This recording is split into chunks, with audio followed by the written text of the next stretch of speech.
I'm Serena, RBC member. Hey, so I'm Emmanuel. My name is Alex. I was one of the speakers at the Rebel Book Club tonight. One thing I learned from this month is that when we're very little, some things really don't make sense to us. And at times, I think there's a lot of wisdom in that. And it's really hard to then reflect from some hardship that we had in our childhood, but keeping up that point of view can really make us wiser.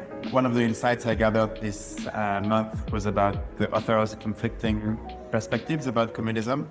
I would really have expected her, given her story, to be condemning it and being all in favor of capitalism, but she really has a mixed and nuanced perspective. To me, the insight is not everyone hated that period of history, not everyone is one-sided about this view, and I loved how she tried to bring the conflicting perspectives through people and stories as opposed to abstract perspectives. I really wanted to share my personal history about growing up during communism in Poland. Reading this book, I could really relate to pretty much all the stories. One of the most significant differences between my and Leah's experience was my parents' approach. My parents were very active members of the anti-communist opposition, and we were always told at home, please don't repeat whatever is going on. We could get in trouble for that.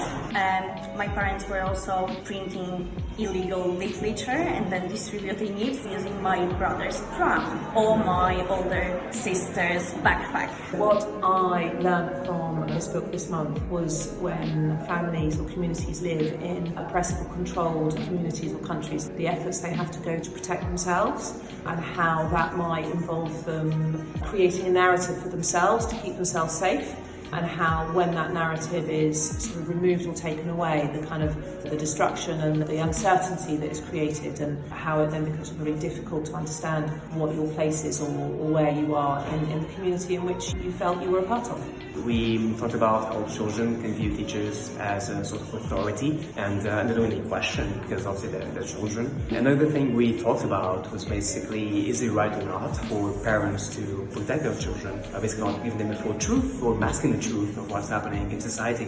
So those were a couple of things that we thought were really interesting about the book this month.